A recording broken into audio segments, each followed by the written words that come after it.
This, ladies and gentlemen, is an empty boat stand previously housing the USS Texas. What you guys are about to watch is the entire story of the loss of the boat at the Silven Rodriguez Lake yesterday, my time. You'll get to see all of our reactions as we went through the entire process of losing the boat, searching for the boat, and recovering the boat. Before you all start hammering away on your keyboards telling me about all the wonderful fail-safe systems out there that should have been implemented in the boat, just know I am well aware of many options that could have been put in the boat. In my experience, what was in the submarine in terms of positive buoyancy and an integrated fail-safe system was a sufficient safety factor for the operation of the boat. Woulda, coulda, shoulda is always a factor. Hindsight is 20/20. The fact of the matter is, the boat's at the bottom of the lake. We may or may not get it out. Let's find out together.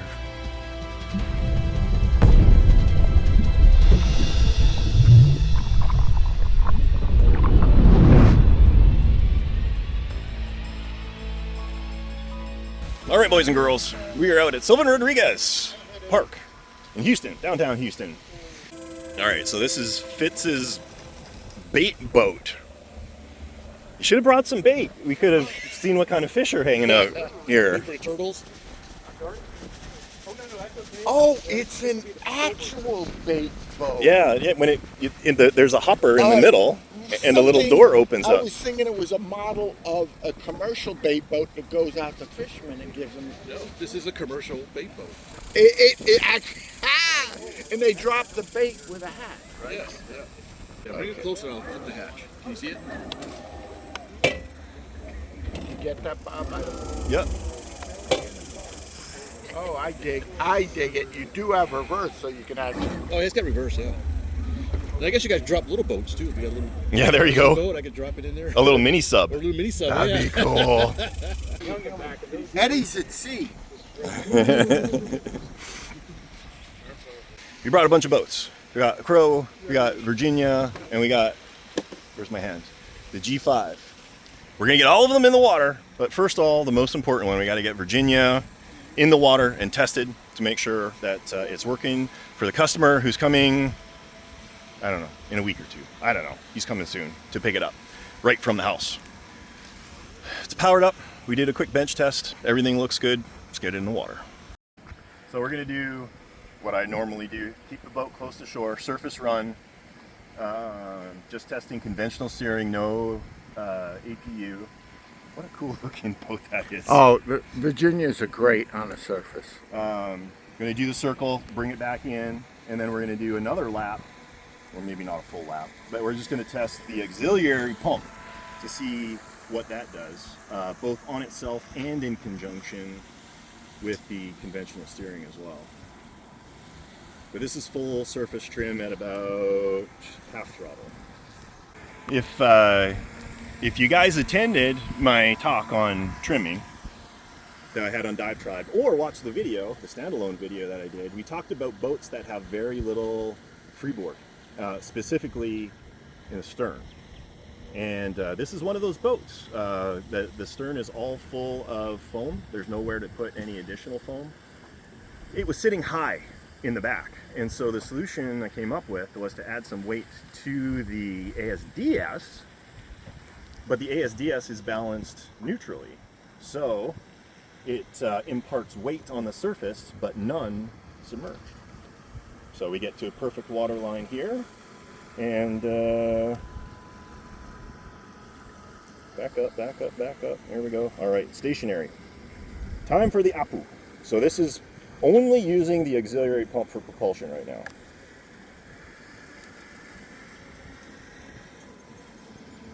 So that's blowing directly over the lower rudder. I'm gonna heel it straight over.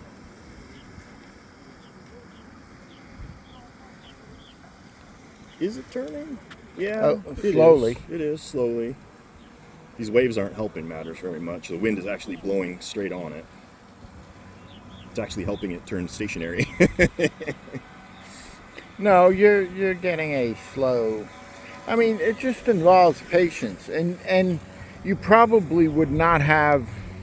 You'd only be in this condition with no way on if you're docking. Right. And then, you know, if you want to practice docking, which is a skill unto itself and is worth practicing. Yeah. So what I'm going to do, I'm going to give it a little bit of forward throttle, and we're just going to check what that does to our turning performance with both the auxiliary pump and the conventional steering at the same time. Hard over, APU on.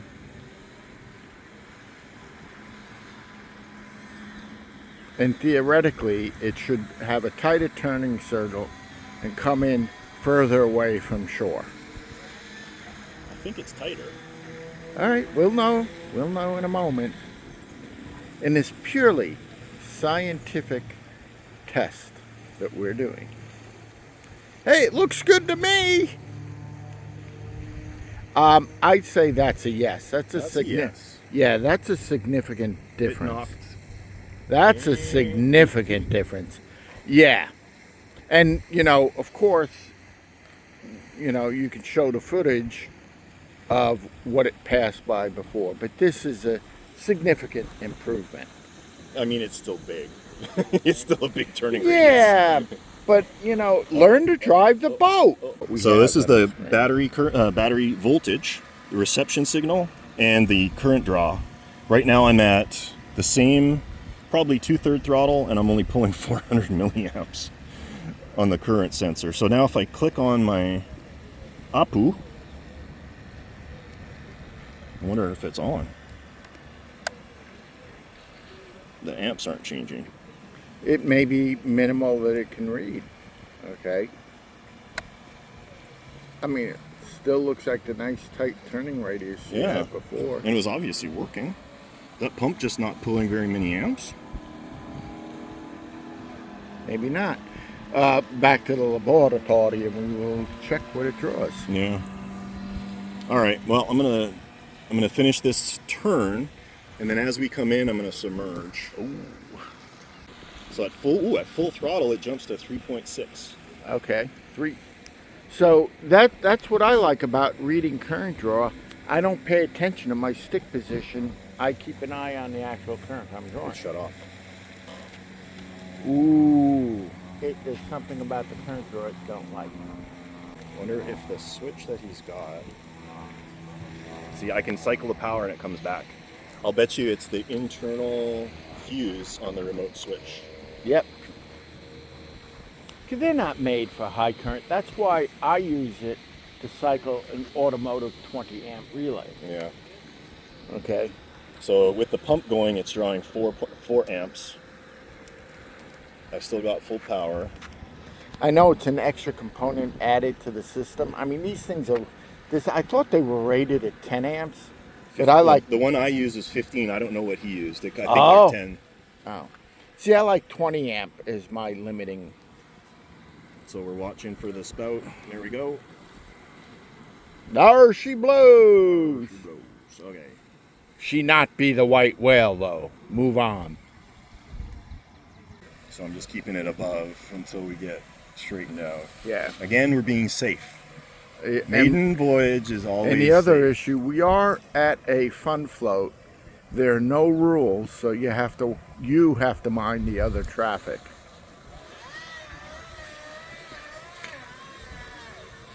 Oh, there we go. The stern came up. Oh. You lose it, Yeah. pull up, all stop. Station blow. Tense moments. Hey, we have a sub down here. Please be careful. I got a bearing this way. Okay, you kill the transmitter? Did I kill the transmitter? Yeah. Okay. I would kill the transmitter. For a moment. See if I Okay. can figure it. Okay, and did you cycle that again? And it was going in that direction. Yeah. Down. I think what happened, it went straight down and caught in some weeds. Yeah. It's right over here. The problem is the water is not clear today. Fitz lost his yellow boat over there, and I went and got my kayak. We saw it, but it got to a point really quick where you just couldn't see it anymore. And that was on a day where the water was like blue and clear. Sorry, I don't mean to be negative. Will the kayak, you want me to go get it? I'll go get it if you think it'll help. Anything is. Okay. Anything is. That'll be, yeah, great. 30 minutes. All right, so update. We had a sub down. And what I think ended up happening is it ended up with, being that this was a maiden voyage, we're getting the trim dialed in, took a pretty extreme nosedive down. I caught it, but I think it, by the time I caught it, it snagged on some weeds. Failsafe blew, if it did what it was supposed to have done, which basically halts everything, puts all the planes up. It has positive buoyancy, but if it snagged on some weeds, it doesn't matter. Doesn't matter. So now we got someone going to go get a kayak, which may or may not be beneficial for finding it in black submarine and black water. And we'll just see if we can find it. All right, so in the car on my way to Dick's Sporting Goods, which is 5 minutes away, which is good. Got the kayak, went out there, did the best we could to see anything. That water is just black.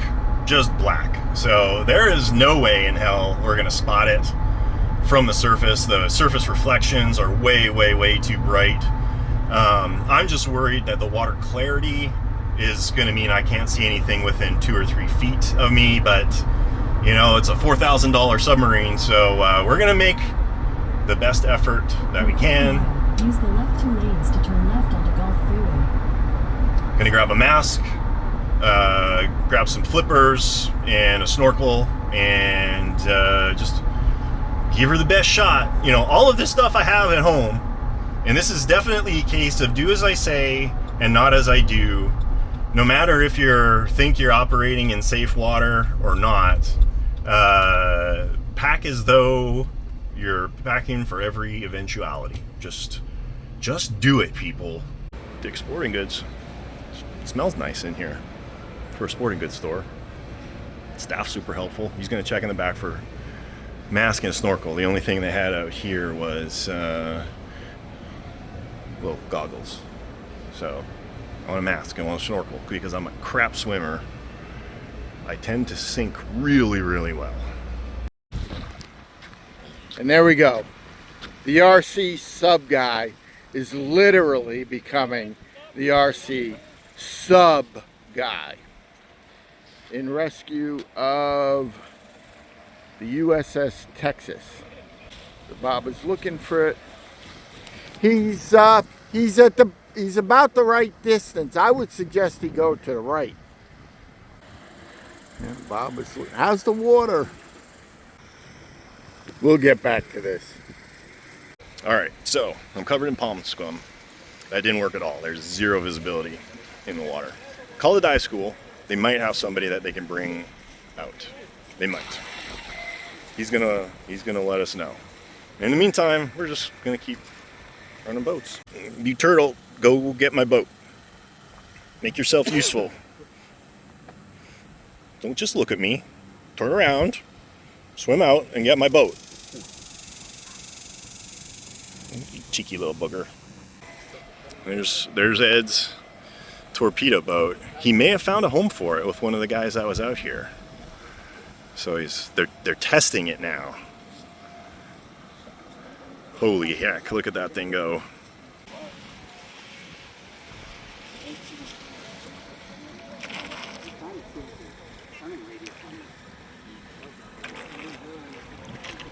I think one of the props got loose. I think only one of them's working. You know, yank it out. Yeah, let's take a look. Russian torpedo boat's going to be at your house. Is it? Yes. Bob is like, okay. So he wants to find out about brass props. Yep. Is there any way? Is there anything close to that would run the boat that's already? So Mike the diver showed up. And I think Mike the diver forgot his regulator. Mike the diver is walking this way. in the blue shirt, right about there. So I think Mike the diver is going to do one of two things. He's going to say he's going to drive all the way back and get his regulator, or he's going to try and do it via snorkel. So let's just see how this all plays out. All right, there's Mike the diver. He looks like he's setting up a buoy where we thought it went down as a good place to start looking. And he's gonna scout it and let us know what's going on. Apparently his wife is bringing his regulator. Might be 20 minutes. So there you go. He's checking things out. All right, step one. So Mike the diver's wife hasn't showed up quite yet. He's out snorkeling it, trying to figure out if he can see. Apparently visibility is really bad. So he feels confident though once he gets a tank he can hang out down there for a while.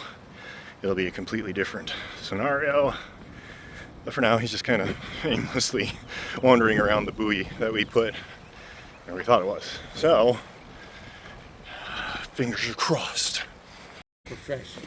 Mike is a professional, I can tell. Mike don't care. It's the sunglasses. We're going to start a timer, and your reputation is just everything's on the line now. If you're basing it on my reputation, we're all in trouble. All right, Mike. Our lives are in your hands, buddy. So Mike the diver started over there where the boat went down, and he promptly ended up over here, stating, I think we got a little off. So he's heading back in the right direction. We'll get there. What? We got everybody came back from lunch just to point and laugh. I didn't go to lunch. I stayed here. I know, you're hardcore. And I know what they're all saying. He's like, that's why I don't run submarines. Sharks only. All right, we got another person joining the fray. This was just a bystander. He just like came and and brought all of his gear majiggers. We still have hope. There's hope. We got Mike the diver way about there, and I didn't even catch this guy's name. He just like went and grabbed his stuff, and he's apparently gone out to check the situation. So that's excellent. And Paul is in the water. We got Paul and we got Mike. So how'd you run into Paul here? Paul is taking a walk, a post-workout walk. He's just out here? Just out here, yeah. And he's a diver. Yeah. I'm an open water diver too, but I don't have it on my front like he's got it all set up and ready to go. All right, here's the sit rep, boys and girls. I just finished letting the dive tribe people know that we're not going to make the meeting today. Divers are still in the water. Paul and Mike are both out there, but they're doing tandem diving now. They're holding hands. They're doing an 8-foot swath at a time, back and forth, doing swivel points at the end of each pass. So they got super efficient right at the very, very end. Mike's only got about 15 minutes of air left. And basically, because he's been down in that water now for 100 minutes. So I think we're going to tap in about 10 or 15 minutes, which is not good if they don't find the boat, but they may in the next 10 or 15 minutes. Stay tuned. All right, we need more air conditioning. We're going to stop and get about 18 gallons of Gatorade. Oh, yeah. And then, but we're coming home with an empty boat stand. For the first time, second time in my entire career, coming home with an empty boat stand. But they told the divers, come back on your own time. If you find the boat, big reward, we'll make it worth your while. And they got pretty darn excited. I think he said he might be coming back tomorrow. So that's cool. I'm not gonna stress yet. It's nothing about 6 whiskeys won't cure tonight and a good night's sleep. Sorry for missing Dive Tribe, everybody. We're on our way home. Any parting comments? So thirsty. Yeah. So thirsty. In my weekly video, I think I'm going to make a whole video just on this Odyssey. Okay. That's a good idea. And then I'm going to start next week's video tomorrow and then we're going to talk about fail-safes and what we learned from this adventure. We are out of here. On behalf of Bob Martin, the RCSubGuy, and Submarine! you guys have a great day. At least a better day than I just had. So there's